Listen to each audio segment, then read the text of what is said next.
تحيه وتقدير وشكر الاثنين، فيريرا ودفاع نادي الزمالك. فيريرا كتر خيره بتغييراته خلانا نكسب الماتش، ودفاع نادي الزمالك الله يكرمه رجع ثقه للعيبه بتاعتنا. اولا كهربا قال له لا لا لا لا انت جبت جون في سموحه وفاكر ان ده صدفه، انا هرجع لك ثقتك وخليك تجيب جون. محمد شريف اللي مش فاكرين امتى جاب اخر مره جون، قال له لا يا صاحبي هرجع لك ثقتك وخليك مش تجيب جون. 2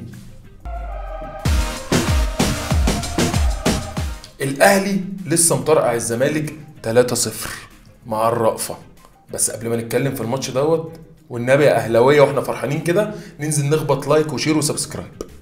قبل بقى ما ندخل في الماتش ده بتفاصيله، انا في حد لازم احييه، حمدي فتحي. حمدي فتحي بالنسبه لي ده واحد جاب هاتريك في الماتش. هتقول لي يا عم ده ما جابش ولا جون، مشترك في ال3 تجوان. وعلى فكره اللي خلى حمدي فتحي فجاه ينتشر كده ويدخل مهاجم تاني عم فيريرا، كتر خيره بشويه تغييرات طلع لك ايه عمرو السيسي فجاه كده، طلع لك عمرو السيسي من نص الملعب عشان ايه يقول لك حمدي فتحي بقى انطلق انت، فتح له ايه راح طالع. وعايز اقول لك الجون الاول ادى اسيست بالهيد الكهرباء، اسطوره عالمي. خلونا نتكلم على تشكيل النادي الاهلي. تشكيل النادي الاهلي انا بالنسبه لي كان في حيره كلنا، واحلى حاجه بقى كمان والكوميديا يجي بقى الزمالك يقول لك واحنا كمان عندنا غيابات. عندكم غيابات ايه؟ ده الاهلي غايب منه على الاقل 10 اساسيين، والدفاع ما عندناش غير مدافع واحد بيلعب، ومش عارفين اصلا كل الاهواء لحد قبل الماتش بنص ساعه مش عارفين مين اللي هيلعب. فانا بالنسبه لي كولر بصراحه نجح في الماتش جدا. كولر كسب فيريرا في اداء وتغييرات وتشكيل وكل حاجه. نشوف كده تشكيل الاهلي هنلاقي ان احنا كلنا كنا هنموت ونعرف مين يلعب جنب رامي ربيعه. اتفاجئنا كلنا ان خالد عبد الفتاح هو اللي لعب جنب رامي ربيعه. وعلى فكره خالد عبد الفتاح لعب ماتش اقسم بالله، على فكره كاحصائيات الراجل دوت التحامات برنس، تدخلات استخلاص كوره برنس. ده لو متربي في الاهلي ومش هيلعب بالحماس ده. خلي بالك اول ماتش ليه يكون ضد الزمالك في مركز تاني يعتبر مش مركزه. بس بصراحه انا كاسلام كنت نفسي في اول ماتش لما شفت التشكيل كده اروح لكولر ابوس ايده اقول له والله العظيم انت عمي وعم الناس كلها. ليه بقى؟ ان محمد هاني الحمد لله لعب باك يمين ما لعبش مساك. محمد هاني ما لعبش مساك الا مثلا 3-4 ماتشات خراب. فالحمد لله ان هو تقريبا حد وصل له المعلومه ديت. فالحمد لله ان خالد عبد الفتاح هو اللي لعب مساك. وعلى فكره في سموحه كان بيلعب مساك كتير، بس بصراحه صفقه برنس. خلي بالك كميه الغيابات دي، فانت تلعب بالاداء دوت برنس. وخلي بالك كمان من حاجه مهمه. الزمالك لا انا هقول لك بس على حاجه ركز معايا. تسالني تقول لي الزمالك بقى المركز الكام؟ هتقول لي اكيد المركز الثاني، هقول لك لا غلط. يبقى اكيد المركز الثالث، هقول لك لا غلط ولد عيب انت مش متابع ولا ايه؟ الزمالك المركز الرابع. تمام الصوت وصل عندكم؟ الزمالك المركز الرابع.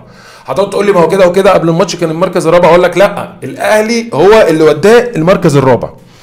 نتكلم على اللقطات الاساسيه في الماتش. كهروب حبيبي كهربا احلى حاجه في الماتش ده ان كهربا جاب جون. هتقول لي ليه؟ هقول لك علشان كميه الزيطه اللي احنا هنعملها. احنا هنعمل كميه زيطه على السوشيال ميديا بسبب الجون دوت انتوا مش فاهمين. فاكرين جون القاضيه؟ لغايه دلوقتي احنا بنحتفل بيه مش كل شهر ولا كل سنه، احنا بنحتفل بيه كل جمعه عشان كل جمعه الماتش جه. القاضيه دي كان في جمعه فاحنا بنحتفل بكل جمعه. كهروب بقى خد زيطه انا بقول لك احنا هنزيط على جون كهربا عشان حرقه الدم اللي عملها. وعلى فكره كان احلى انذار لما قلع التيشيرت ماشي. فان هو ربنا يكرمه ان كهربا من ساعه ما يرجع يجيب جون و2 اسيست ويجيب الماتش التاني في الزمالك جون، احنا نيتنا سليمه. فانا على فكره عايز اقول لكم على حاجه اساسيه كمان، ان كهربا لما جاب الجون الاول خلي بالك فرحته بجد والله العظيم لسببين. اولا ان هو قاصد يغيظ في الزمالك، قاصد يغيظ في جمهور الاهلي، وفرحه اللعيبه بيه انا دايما بالنسبه لي هي دي الاساس. وعلى فكره حمدي فتحي كمان في الجون دوت كان بدل ما يدي هد الكهرباء كان ممكن يجرب حظه كده ويشوف الكره هتروح على فين. فانا شايف ان كهرباء ان شاء الله لازم يخلص من المشكله اللي عنده ده. انا شايف ان كهرباء يعتبر صفقه جديده للاهلي من كل النواحي. الواد بصراحه مقدم ورق اعتماده، بيقول لك يا باشا انا شاري بقى وانجزوني وخلصوني من الحوار دوت. مفيش لعيب كان ممكن تلعبه في التوقيت دوت ويحقق الارقام دي زي كهرباء. الماتشين الراجل بيثبت يا باشا ان انا جامد قوي. وكولر برضو يبدا بيه اساسي في ماتش زي دوت، لا ده حاجه بجد ثقه غير عاديه جدا من كولر. نروح لمحمد شريف. يا واحد من مده ما قالش محمد شريف ووشه مبتسم كده. رجعنا اخيرا نقول محمد شريف المخيف. بقالنا، انتوا عارفين اخر مره امتى محمد شريف جاب جون؟ ها تعرفوا؟ يعني انا اقول لكم تقريبا اخر مره محمد شريف جاب جون تقريبا من ايام ما كان الزمالك المركز الثاني مثلا. يعني من ايام الزمالك المركز الثاني محمد شريف جاب جون. فبجد ان نشكر تاني فيريرا، شكر من موقعي هذا لفيريرا، شكرا على التغييرات. طلع حمزه المسلوسي احسن واحد فيهم ونزل عمر جابر، طلع عمرو السيسي اللي بيلعب معاهم يعتبر في نص الملعب الثالث يخرجه. بجد والله العظيم شكرا شكرا شكرا ان انت خليت محمد شريف نرجع نقول عليه تاني المخيف. فهو اللي خسر من وجهه نظري الزمالك المراجيح دي هو فيريرا. اصلا انا عايز اقول لكم ان انا وصلت لي معلومه ان هو الان متوجه الى مطار القاهره الدولي عشان نقول له شكرا يا فيريرا، اديت مهمتك بنجاح. وانا لما اقعد اقول لك ان دي كانت بركه وحظ كان كل الناس بتهاجمني وتقول لك لا ده الفيلسوف، لا ده مش عارف ايه وبتاع. الحمد لله بانت. كولر النهارده بان ان هو مع الراجل ده لا فرق مدرب، فرق توظيف، فرق بتاع الموضوع مش محتاج فيزياء. فانا شايف ان الاهلي النهارده لا شافوه. الشوط الاول كان مقفل شويه. الشوط الاول لازم طبيعي جدا يبقى فيه حذر، طبيعي جدا ان انت كاي فرقتين انت مش عايز تخسر، هو مش عايز يخسر، انت مش عايز يدخل فيك جون وهو نفس الكلام. بس على فكره الماتش ده لو كان طلع تعادل عادي يا معلم، احنا الاول.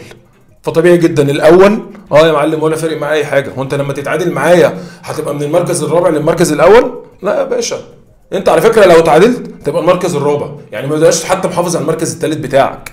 فلا الاهلي انا شايف ان هو الشوط الاول اللعب المطلوب منه ماتش مقفل، ماتش ما كانش حلو، ده طبيعي جدا. هي النقطه كلها كنا اللعب كله ناحيه عبد القادر بس محتاج عشان داخلين على كاس العالم للانديه.